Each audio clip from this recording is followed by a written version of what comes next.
Bonjour à tous, merci d'être là encore dans ce programme de Franck Cana, École de la foi à révéler. Un rendez-vous d'instruction, un rendez-vous d'apprentissage parce que la Bible déclare en 2 Pierre chapitre 1 verset 5, faites tous vos efforts pour joindre à votre foi la connaissance. Maintenant, quelqu'un va me dire, oui, dans notre église, on nous enseigne. Oui, je fais un institut biblique. Oui, je prends déjà des cours bibliques. Laisse-moi te dire ceci. À beau mentir, qui vient de loin. Un jour, une dame, elle a écouté l'un de mes enseignements pour la première fois. Et en écoutant cet enseignement, une dame française, en écoutant cet enseignement, elle se rendait compte, elle qui avait dépensé beaucoup d'argent, elle qui avait fait des années dans un institut biblique pour avoir un diplôme, ayant dépensé beaucoup d'argent en m'écoutant, elle s'est rendue compte que tout ce qu'elle avait reçu comme soi-disant enseignement dans cet institut biblique, elle s'est rendue compte que c'était du lait. Et ça, et sont des choses qui n'ont jamais pu changer sa vie. Et il y a beaucoup de gens comme ça qui ne comprennent pas que la volonté du cœur d'une mère, c'est de voir son enfant vivre en paix, dans la joie et la bonne humeur, et non pas être environné de difficultés. Donc, une vie chrétienne, sens dessus-dessous, enfant malade, divorce, redivorce, célibat éternel, rejet au travail, rejet parmi les amis, trahison, traîtrise là-bas, manque financier, endettement, surendettement, hypertension, diabète, surpoids, tout ça là, ça ne cadre pas avec le cœur de Dieu, ce qu'il y a dans son cœur pour chacun de ses enfants. L'objectif d'une mère, c'est de voir tout problème qui arrive dans la vie de son enfant à les disparaître. Donc, on règle ça sur le champ. Il n'y a pas quelqu'un qui rencontre Jésus et il se sépare et la personne reste dans la difficulté. Ça n'existe pas. Et l'Esprit de Jésus est en nous aujourd'hui pour accomplir le même travail. Mais bien aimés, les chrétiens se mentent à eux-mêmes. Du moins, ils ne mentent pas aux païens, ils se mentent à eux-mêmes. Cette histoire d'accuser le diable, oh parce qu'on a la lumière de Dieu, parce que j'ai les épreuves, parce que c'est le Seigneur qui me fait passer par les épreuves. Oh non, parce que j'ai la lumière de Dieu, on me hait, ceci, cela. Ça ne tient pas la route. Tu te mens à toi-même. Là où il y a Dieu, les difficultés doivent disparaître. Le diable, qui est une créature aussi de Dieu, ne peut pas faire ce que son chef ne lui a pas permis de faire. Je ne voudrais pas que tu perdes ton temps dans la vie comme cette dame, que tu dépenses ton argent à acheter du lait. On ne grandit pas avec le lait, à acheter la lettre. La lettre tue. 2 Corinthiens chapitre 3 verset 6. Beaucoup de gens achètent leur propre mort avec des enseignements faux, avec des enseignements déchets, avec des enseignements qui sont du lait, avec des enseignements tombeaux, des enseignements cercueils. Nous voulons t'aider à y voir plus clair dans cette histoire, à sortir de la mort, parce que le Seigneur a dit, je mets devant toi la mort et la vie. Donc, la connaissance et l'ignorance. Choisis maintenant. Maintenant, quand tu choisis la connaissance, demande bien à ceux qui te parlent d'enseignement, c'est quel genre d'enseignement? Est-ce que c'est le lait? Est-ce que c'est la lettre? Ou est-ce que c'est de la nourriture solide? C'est du miel? Ce sont des choses qui viennent de Dieu ou de qui? Ce sont des choses physiques ou spirituelles? Viens ici pour emmagasiner de la connaissance et voir ta vie changer. Nous avons un devoir pour aujourd'hui, mais comme dans nos sociétés, on dit nul n'est censé ignorer la loi, eh bien, dans la parole de Dieu, puisque les hommes ne font que reproduire la pensée de Dieu. Dans la pensée de Dieu, Jésus-Christ met aussi en garde. Matthieu chapitre 5, verset 17, 2 Corinthiens chapitre 3, verset 6, plus, par exemple, Psaume chapitre 82, verset 6 à 7. Ici, il dit quoi? Il dit que lui n'est pas venu pour abolir la loi, mais pour l'accomplir. Ça veut dire quoi? Ça veut dire que la loi, ce sont des éléments d'une maison, mais la maison n'est pas construite. Ce sont les éléments qui sont là.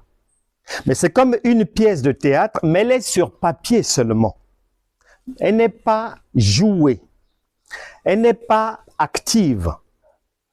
Quand Jésus arrive, lui, il vient maintenant rassembler les éléments de la maison pour construire la maison.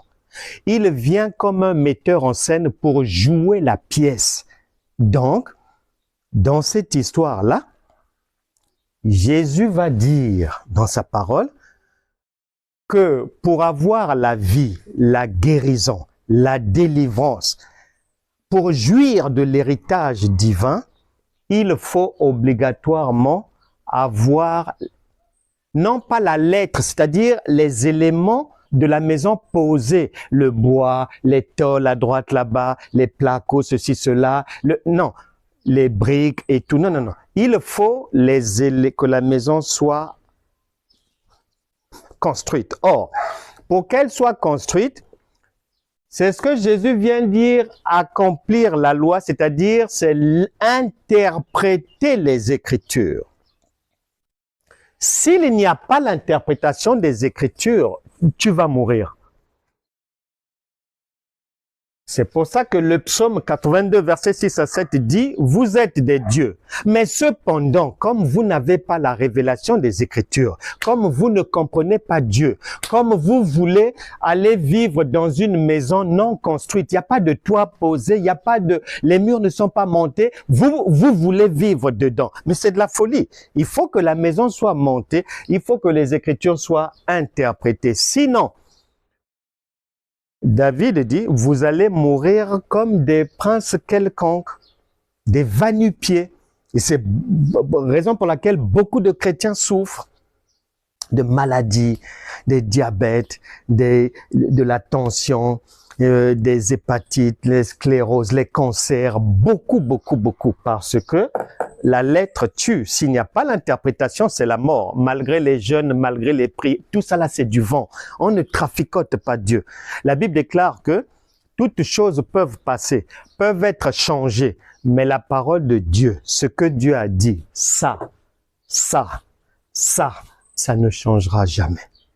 Donc, ne te mens plus à toi-même, viens emmagasiner la connaissance, fais ce devoir et tu verras ta vie avancer en fonction de ta compréhension. Tu recevras ton héritage en Christ.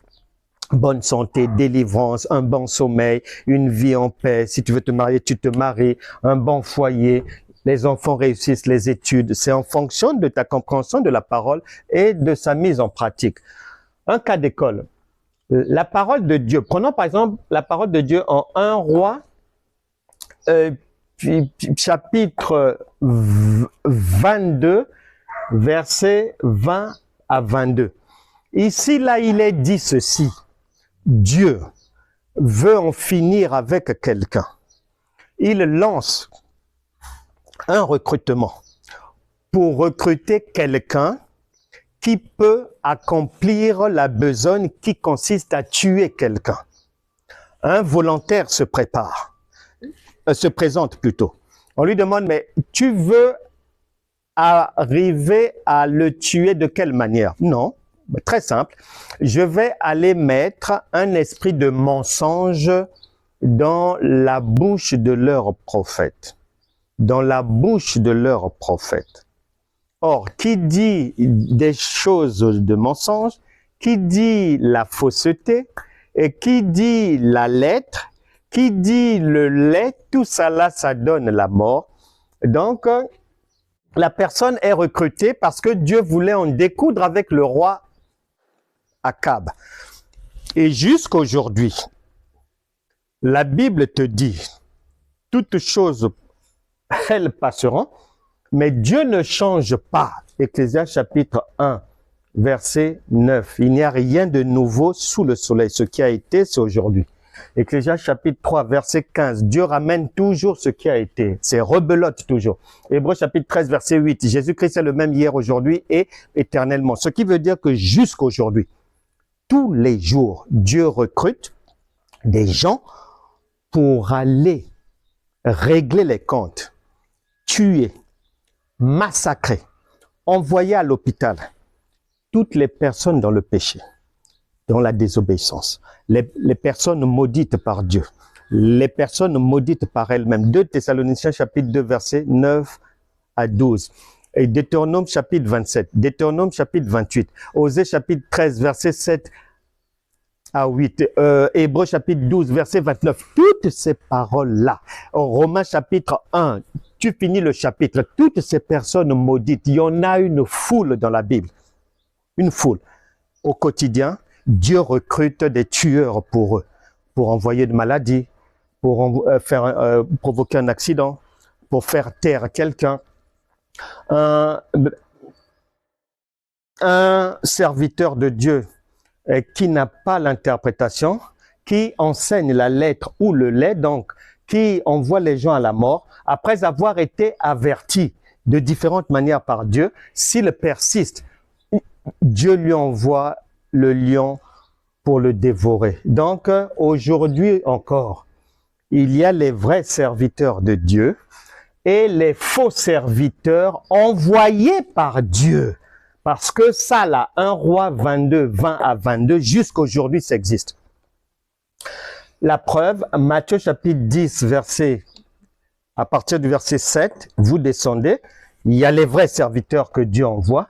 Maintenant, les faux serviteurs, c'est là les fausses églises, les faux serviteurs, les faux apôtres, les fausses prophétesses, les prophétesses de l'école maternelle, tout ça là, les gens qui ne peuvent pas changer, les personnes maudites, les entêtés, les égarés, les têtus, ceux qui mélangent la loi et la foi, tout ça là, Dieu les envoie vers les faux serviteurs et vers les fausses églises, et il y en a foule, ils sont majoritaires, le faux est majoritaire.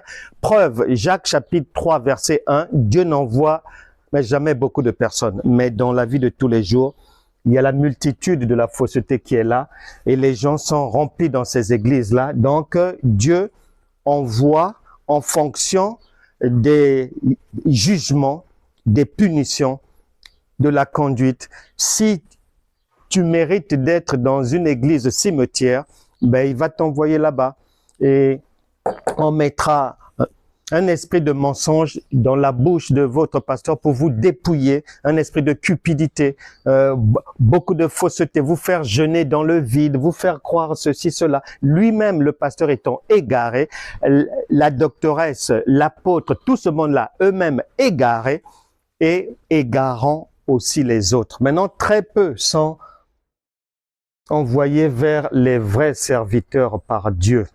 Et que ça soit les vrais, que ça soit les faux, là où tu vas aller, si tu te retrouves dans la fausseté, tu es sous le jugement de Dieu parce que Philippiens chapitre 2 verset 13 dit, c'est Dieu qui met en nous le vouloir et le faire. Donc quand tu te retrouves dans une église cimetière, dans une fausse église, quand tu te retrouves suivi par une prophétesse avec des prophéties bidons, te faisant croire du n'importe quoi, eh ben c'est la volonté de Dieu pour toi, pour que tu sois égaré et dévoré par le lion. Mais si tu comprends la parole, si tu as l'interprétation, si tu sais comment marcher dans ce pays où on est épié, surveillé et dévoré, à la moindre erreur, eh ben, si tu sais bien marcher, si tu as la connaissance, l'intelligence et la sagesse qu'il faut, si tu grandis bien, mais ça ira pour toi, tu pourras prospérer mais dans ta vie. Devoir maintenant, très simple. On vient de traiter la parole, on a vu un cas, 1 Roi chapitre 22, verset 20 à 22. Et les Écritures démontrent que ça, là, jusqu'aujourd'hui, Dieu recrute les faux pour y envoyer les gens qui méritent d'être punis. Sur cette base-là, comme il n'y a rien de nouveau sous le soleil, il faut simplement retrouver 1 Roi 22, 20 à 22 dans l'accomplissement de la loi, c'est-à-dire durant le ministère de Jésus-Christ. C'est-à-dire que cette parole-là, Jésus l'a pratiquée. Jésus a accompli ça. Eh bien, trouve-moi où est-ce que Jésus a accompli cette parole, parce que il ne peut pas mentir. Il nous avait prévenu qu'il va le faire en Matthieu chapitre 5, verset 17. Vous avez les coordonnées pour envoyer les réponses. Devoir très simple qui va permettre à chacun de grandir et au fur et à mesure d'apprendre à interpréter la parole de Dieu. C'est l'objectif, parce que si tu restes dans la lettre, c'est la mort. La lettre tue. Il faut que tu viennes à l'esprit. Or, l'esprit, c'est l'interprétation, c'est avoir la révélation des Écritures, et on fait de notre mieux pour vous transmettre ces capacités-là.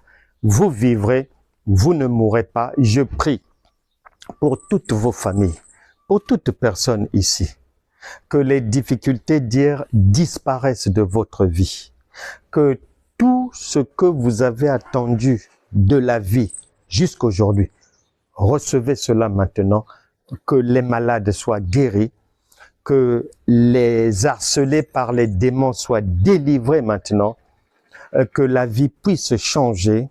Tout enfant malade reçoit la guérison maintenant, que les difficultés disparaissent, que la plénitude de Dieu soit désormais visible dans vos vies. Amen. N'oubliez pas d'aller vous abonner sur Franck Cana, École de la foi révélée sur YouTube. Abonnez, vous partagez, vous likez, vous appelez les autres à suivre les cours. Vous prenez un cahier, votre Bible, vous suivez les cours, parce que nous sommes dans les derniers temps. Il faut aller vite. Le Seigneur revient bientôt. On n'a plus de temps à perdre. Donc, on essaie au mieux de rattraper tout le temps perdu. Que Dieu vous bénisse. Nous nous retrouverons en live dimanche à 6h30, heure de Paris, 9h30 dans l'océan Indien, et mardi, 18h, heure de l'océan Indien, et 15h à Paris. Soyez bénis. Si vous avez des demandes, si vous avez des questions, si vous avez des choses particulières à proposer, à demander, des partages et tout, vous avez les coordonnées. Envoyez les messages, les mails, les demandes de prière, et le Saint-Esprit y répondra, il nous aidera à y répondre. Shalom, à bientôt.